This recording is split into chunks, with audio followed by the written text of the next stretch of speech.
استقبال رمضان پر یہ اشعار بھی سنا دوں۔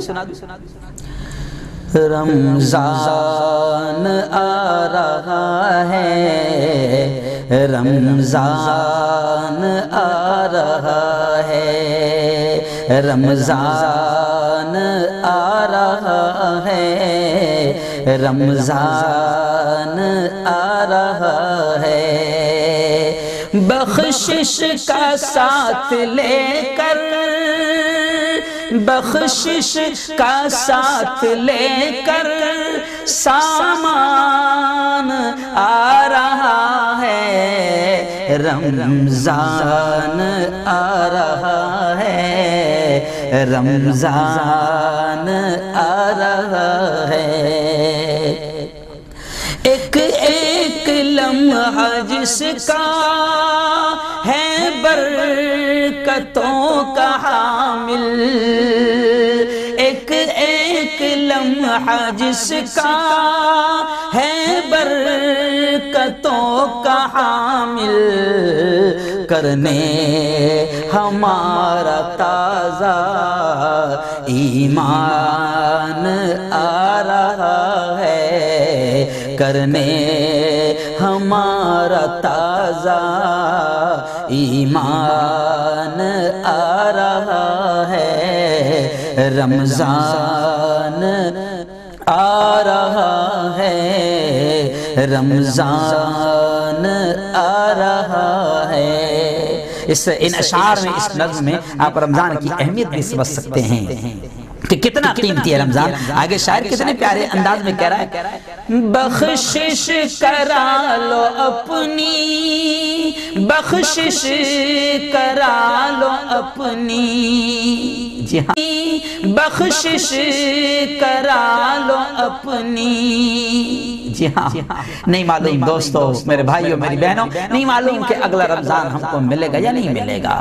جی ہاں، کورونا نے لاکھوں کی جانیں لے لیا ہے، اچھے اچھے لوگ چلے گئے ہیں، بڑے بڑے علماء چلے گئے ہیں، نہیں معلوم کہ اگلا رمضان، بلکہ یہ بھی رمضان ہم کو ملے گا یا نہیں ملے گا۔ اس لیے رمضان اگر مل گیا تو بہت قیمتی ہے۔ تو شاعر کیا کہہ رہا ہے آگے، بخشش کرا لو اپنی، بخشش کرا لو اپنی، بخشش کرا لو اپنی، بخشش کرا لو اپنی، صد آفرین ماہ رحمان آ رہا ہے، صد آفرین ماہ رحمان آ رہا ہے، رمضان آ رہا ہے،